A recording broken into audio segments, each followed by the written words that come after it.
行政院核定精创台湾方案了后，国科会精创台湾推动办公室今仔正式揭牌。有国对2024年到2033年这10年之间要投入3000亿，要推动台湾的半导体，带动产业创新，和台湾变做全世界产业创新上界重要的所在。恭喜精创台湾推动办公室正式启动。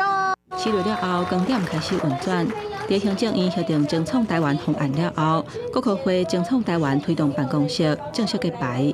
上已经走在前面，前面没有人可以去 follow， 我们必须要走自己的路。精创台湾计划，第一个就是我们必须要把半导体，包括生成式人工智慧，推到各行各业。第一个当然就是半导体，第二个当然就是生成式 AI， 全产业创新，可能有智慧农业或者智慧制造业，我们都希望可以借由半导体跟生成式 AI 的科技，世界的竞争力呢可以更大幅的提升。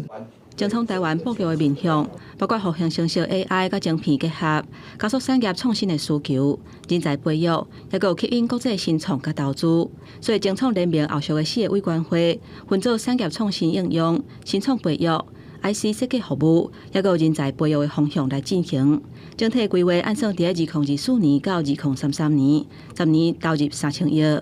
当然，台湾在科技、尖端技术啊，台积电啊，大家都很强。但是有一点台湾更强的东西，我们的效率、营运成本是全世界最低的。现在我们面临最大的问题就是人才的训练。AI 来临是台湾最大的 blessing， 也是最可怕的挑战。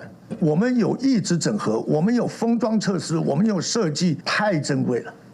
除了目前的规划，办公室嘛会投入观测，分析各国甲各大厂半导体相关的布局，也提出建议，随时调整精创台湾方案的策略甲规划。记者综合报道。